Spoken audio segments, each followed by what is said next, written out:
Thanks everyone for making it to this presentation. And thanks to IGDC for having us here. I heard some of your questions and I'll try to cover them through my presentation. Before I begin, I just wanted to say that we're just literally scratching the surface in the next 30 minutes. There's a lot of stuff to cover and there are a lot of things to explore by yourself. I'll quickly start the presentation. Thanks everyone for making it to this presentation. And thanks to IGDC for having us here. I heard some of your questions and I'll try to cover them through my presentation. Before I begin, I just wanted to say that we're just literally scratching the surface in the next 30 minutes. There's a lot of stuff to cover and there are a lot of things to explore by yourself. I'll quickly start the presentation. Okay.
I'll plug my laptop. Okay.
Great. Hello everyone. Hello again. So I think we had a little bit of technical issue. That's how our industry operates.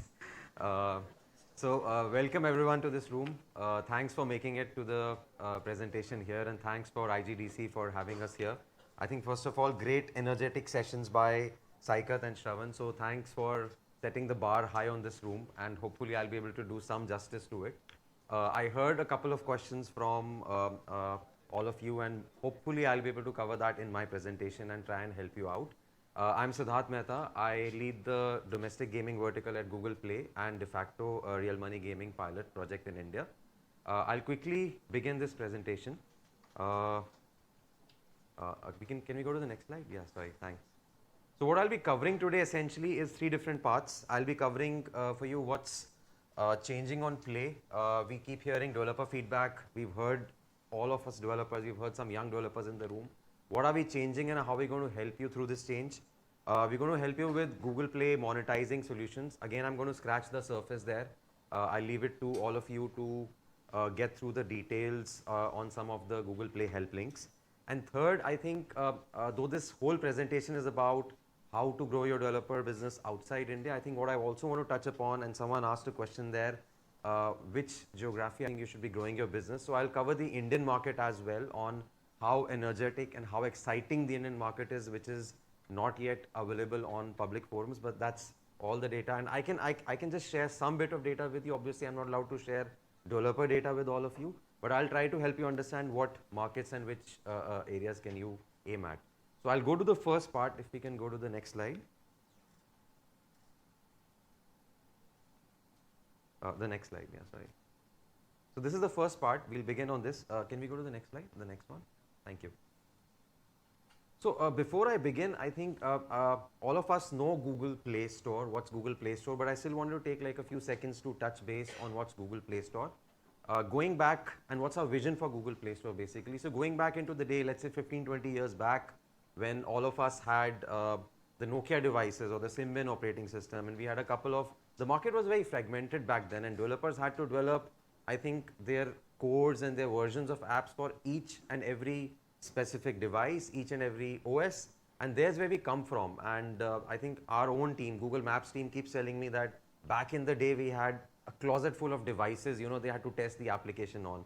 So we wanted to create a single unified space where developers could distribute their apps in a very fair way, and users could interact with the apps, interact with the content, and then download it the way they love it. So that's our whole vision of Google Play. And of course, safety is one important gamut. I'll cover the 3 pillars later. We want all of this to happen in a safe and secure place so that developers and users don't feel that they'll be, you know, frauded of some or siphoned off with some of their money. So that's the whole concept. And the way we've come is, I think we want every developer there to be successful. I'll cover a couple of success stories that we've seen, and how can those success stories be used by some of the young and budding developers. Next slide. So I'll be covering 4 important pillars with you. One is the global reach. Essentially, what's Google Play? Google Play is your passport to the entire world, some of the geographies where we want to launch, and it's a visa-free place. You can literally sit here and develop for the world. We've seen enough number of ample developing stories. Just to name a few, let's say Play Simple has done it brilliantly. We've seen Gameberry done it brilliantly, and I'll share some of those examples, not the exact ones, but how game developers have been doing it. I think we went back, yeah. I'll cover about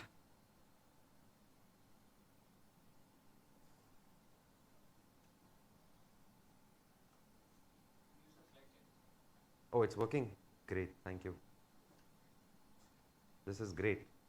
Okay, so I'll cover about the training and support. I think some of the questions that people have from Google Play is that where can I learn more about Google Play? How can I do a certain activity? I think what our young developers miss out on the fact is that there are lots of Google Play developer resources. There's enough training material. There are lots of documentation that can help you right from the start on how you develop your app, how you distribute your app, and how you build for scale. So I'd request all the users here and developers here to go back onto the Help Center page, onto the Google Academy, onto the Google developer community, and keep searching for answers. You'll find answers within the community yourself. Analytics is something I think which is covered right in the session before. We provide, as Google Play Store, we provide rich analytics data. On the Google Play console, you have data for your app, and we have a peer benchmarking data. So what you can do is essentially, we don't give out partner data for, let's say if you come and tell me, hey, I want to know where is BGMI on this.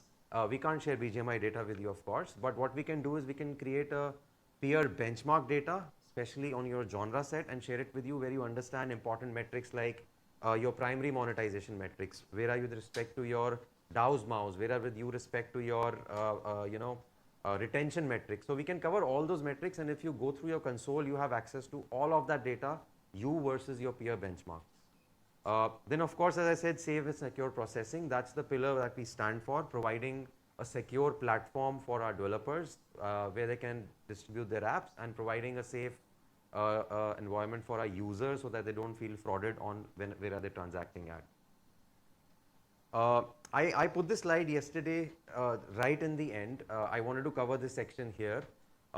We've been hearing a lot from our developers that Google Play operates in a way that it's global, but we've started now putting in localized content for our users in India, and we've started picking up content from developers. So I think you should catch the pulse of the market. I think a few of the previous presenters touched upon localization as a bit. I think we're localizing for Bollywood, localizing for cricket, and if some of the developers can include some of those elements within their games and apps, I think there it gets picked up for. So these are latest snapshots from I think about 2 weeks back on Google Play Store. Okay, now we come into the main topic. How many of you have heard about custom store listings in this room? Maybe a raise of hands. Okay, no one. Great. So I think it's a good session to start with. Store listing, I'll break this into two parts. Store listing, and I'll go on to the slide on how it looks like. Uh, yeah, maybe this slide.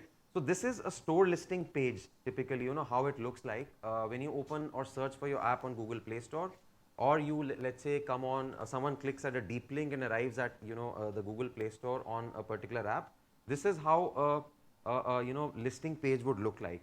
I'm going back to the previous slide, of course. What are custom store listings? Custom store listings is a feature that is provided to all developers on Google Play, where you can literally change the look and feel of your app. You can create 50 different look and feel of your app depending on various input elements. So the input elements could be country. Let's say you want to target your app for a different country. You can have it in their local language. You want to have, based on your pre-registration status, you can have a different landing page. You can have different landing pages based on deep links. Let's say a person, let's say I click on a certain deep link, I arrive at the page.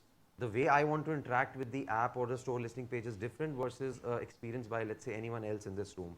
What we've also done is we've listened to developers. We've added new options now. We also help our developers to now create different custom store listing pages for inactive users, users who are not active on your, let's say, app, who come there for an update, according to the Google ad campaigns and the search terms. So we've included 3 new different things, and I'll request all of you to please explore this option more. It's about sitting in India and developing for the world. You can have separate 50 developer pages for each country. So that's, and where does it help you? Okay, I think I put it on the top of the slide. How does it help you? It helps you being more relevant in the market. It's the first place where users come and actually interact with your app. They go through different sections of the app, and what all can you do on this page is, though people might not know that, how do people interact with this page. How people interact with this page, they come, they look at the icon. You can keep experimenting with the icon, try different icons. People come and look at the short description, long description of this page. What will the app do for me? And that is the moment of truth when they actually decide whether to press the install button or just, bounce off to a different page. So I wouldn't say there is one solution that fits all. We have all different developers in the room. I think you need to continuously experiment with some of these elements, your icon, your video. Video has, by the way, a huge response in the market. So we've included that as a latest. You can change the description, the tags to include, what your developers are searching for, link it to the search terms. So that's what I wanted to cover on listing page. Then I wanted to cover on promotional content with Google Play. Again, I'm presuming not many people have heard what Google Play content, promotional content is. Essentially, a lot of developers keep asking us questions on, how do we get featured on Google Play? Because Google Play, as you know, has a reach of almost 190 countries globally. So how do we get featured on Google Play? How do we make ourselves visible on Google Play Store? So what we've done is earlier there were different mechanisms to get featured on Google Play Store. Now we've got a self-serve merchandising tool where developers can go and request featuring for themselves. They can request featuring on promotional content for 2-3 different scenarios. One, they can get featured for special offers. So let's say you've got a special offer on your app or game or content that you want to highlight. You got limited time events. Let's say you're having an esports event where you expect a lot of people. You can do promotional content of that kind. And then you've got major updates. Let's say you're changing your, maybe you're introducing another multiplayer mode in your game. That's where you could do promotional content. It helps you engage with your users, and this is how it looks like. So first of all, this is just one screenshot. Promotional content can actually appear on the search Play Store page. It can appear on the home page. It can appear on just before a person is downloading a certain game or an app. So it's an algorithm based thing, but what's encouraged for you is to stay within the gamut of the the policy to create that promotional content. And of course these are interactive contents where when you click on let's say image, it will open up into more further description showing for your app or game or content, whatever. So now how do you do promotional content criteria? I know this has been again a question. Promotional content is currently open to apps that meet some of these criteria. We are continuously listening to developers to make changes to this promotional content criteria based on young developers as well. So as and when things change, we'll let you know, but this is the criteria for our promotional content for apps and games right now. Then is localized pricing experiments. I think Google Play Store, first of all, I don't know how many of the people in this room know, but pricing is something that we've seen over the years again, that pricing is something that impacts a lot of users to press that button to actually purchase within your app or game content. And some of this is very young to the market here, because India predominantly is an ad revenue market. So most of the developers, they monetize through ads. But pricing is something that makes a lot of difference, and Google Play Store offers you pricing experiments. So you can literally, for a certain cohort of your users, you can experiment with high, low prices and try to make changes. Uh, Prices work differently in each country. So let me tell you, you'll have to do a bit of research. Let's say if you want to launch your app globally in a certain market, let's say the Middle East market, pricing is very different there, versus if you want to launch an app in the in the LATAM markets, pricing is very different there. So what works for each market is very different. Uh, Currently, we don't give out pricing benchmarks on the Google Play Store, but what we allow you to do is look for certain indicators from third-party sources to understand what kind of pricing works. Does a 0.99 pricing work? What are the various benchmarks in peer cohort that works, and try to explore pricing strategies within the Play console to understand what is the price increase or decrease for your game or app. When I say price increase or decrease, it doesn't mean give a discount. So please don't confuse it with a discount. What it essentially means is that, let's say, as an example, in a game you're giving away, in your game you're giving away 100 coins for, let's say, 10 rupees. What I would say is decrease the scale. Give away, let's say, 10 coins for 1 rupee. That increases the chance of users transacting within your app, trying out, and clicking on that 10 rupee just to see what happens, get involved within the game economy, and then start moving up the ladder.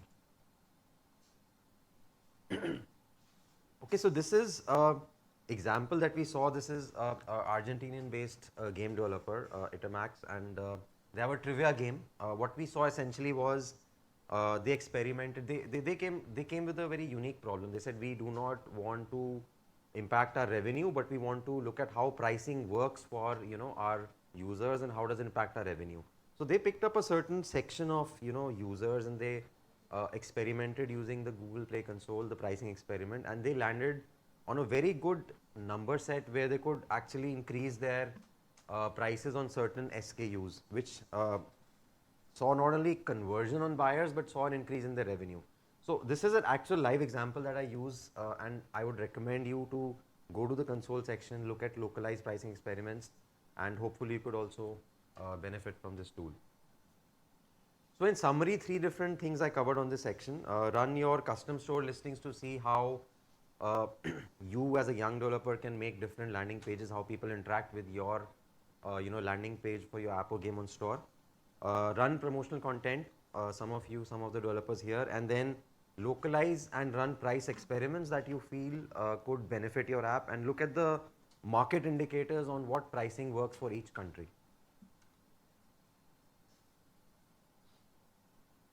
Now another interesting question that people ask us is on the business model, how should we start with? Should we start with ads as a thing that monetizes for us? Should we start with subscriptions, or maybe should we start with IAP?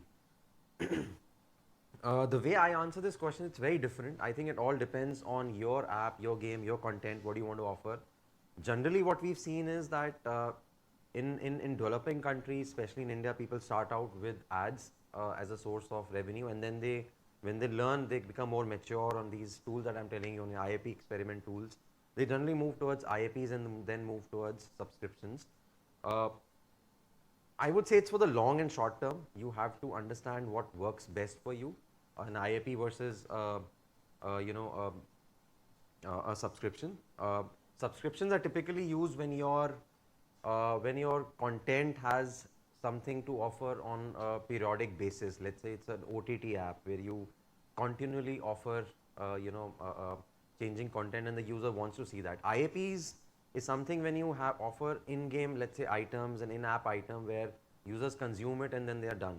Of course, each one has its advantages and disadvantages, and IAP would typically allow you to experiment more with your price points, and subscriptions would typically allow you less experimentation, but would give a developer at least a clear view on the revenue stream that's going to be generated for him over a certain period of time. So it's better lifetime value. Again, no correct right or wrong answer.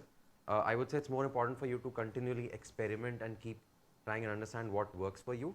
Generally in India, we've seen people start with ad monetization and slowly and gradually move towards in-app purchase.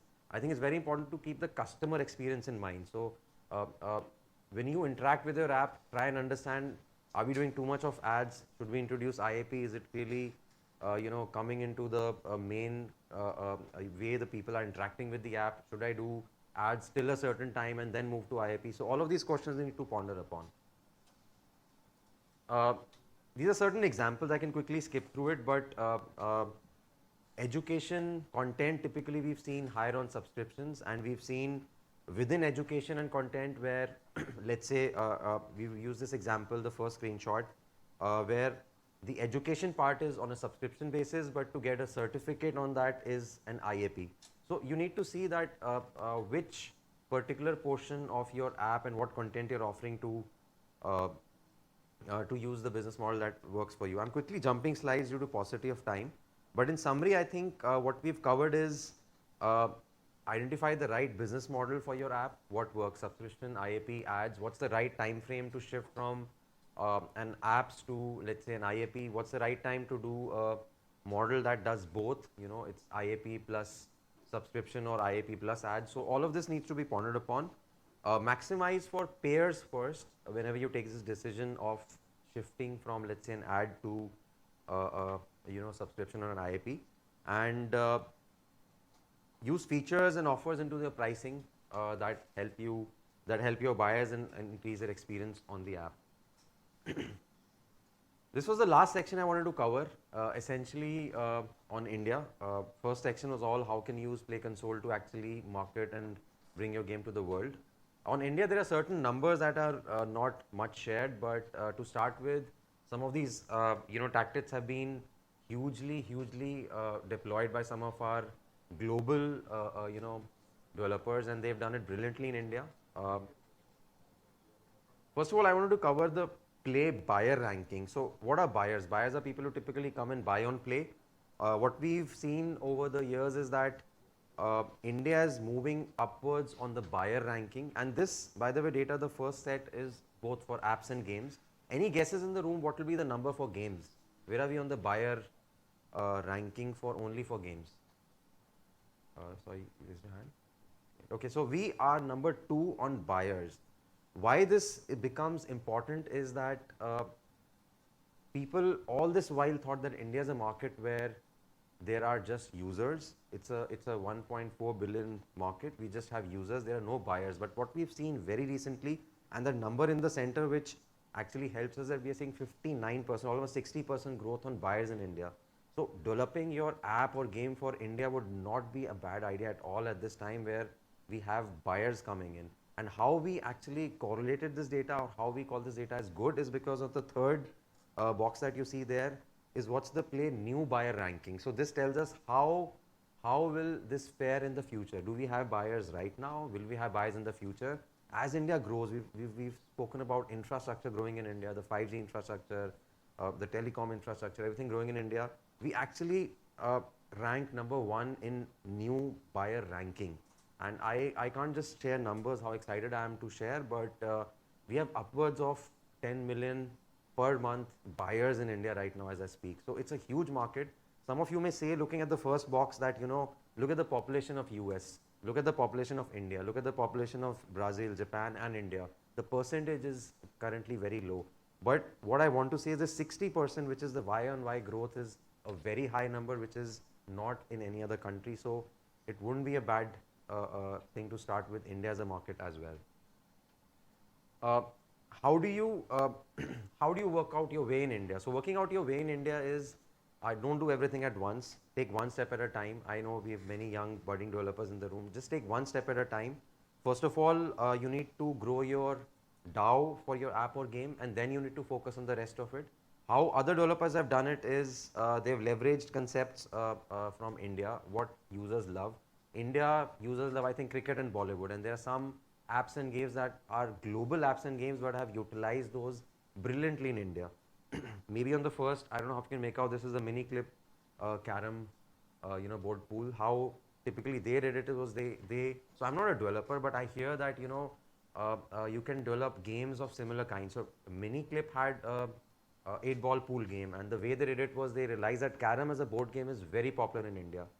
Some tweaks here and there, and they developed a brilliant game which is now working like crazy. It's getting downloaded like crazy. So understand the pulse of the market, what works in India, develop your game or app into those pulses. The second one, of course, is the BGMI. How did they do it was they localized it with, a lot of content, a lot of Bollywood content, a lot of cricketing content, and that's how they capture the attention of the Indian audiences. They're growing there now by huge numbers, and of course, similar games that are growing by huge numbers. Then, of course, Garena Free Fire, again, an international developer. How did they do it? They employed all of this, plus it's very important for you to test it on local devices in the market. And some of this is not just for India. When you launch your game for a different country, I think you need to understand what are the devices that are working in their country. Test out your game for those devices so that it doesn't, typically create a lot of issues in terms of hanging, freezing, device ping, so on and so forth. That's the first step. So growing spend in India is not all at once. You need to first focus on growing your DAO. And then the second step, grow your buyer base. So buyer base typically is the first primary monetization metric, as we call it. And we saw the buyer percentage, how high. That's a 60% number, year-on-year growth that I was talking. How you increase your buyer percentage is a quick catch is to get, and some of the example, like get to sachet pricing, get to low pricing. Let's get to a pricing which is, let's say, around the 29-30 mark, where people come and try out within your game, and then when they try out within the game, they get involved within your game, and then they understand the economy, and then they start interacting. So first step, increase the DAOs of your app or game, and the second step is to increase your buyer base, is to include that correct pricing. The second is, again, I like to borrow this example from BGMI. I think as Indians, I'm an Indian myself, I think social strata becomes very important, in India. So how do certain games and apps do it is, like, specifically in the case of BGMI, they gave away a monthly pass, that gives you a special unlock skin. So people within the game got to showcase, let's say, their social strata within the game. So I think offer something which hits at that part within your app or game to increase the value of why people should buy or transact within your app or game. So that's quickly, due to the paucity of time, I know we have less time left, but this is how you do it in India. We have a lot of examples, like, as I said, international developers. Netflix has done it brilliantly in India. They've called their 199 plan as a huge success. In summary, I think what I would say is India is a fast growing country. It's across one of the highest in payers in games, and almost fourth highest buyers globally. It ranks 4 in paying users globally. And first, I think you need to do it in steps. Number one, first step is increase the DAOs, and then second is focus on buyer percentage to get people involved within your app or game. So I think that 2 minutes remaining, we come to the end of the presentation. I'll open up the house to questions now, if you have any questions. Yeah.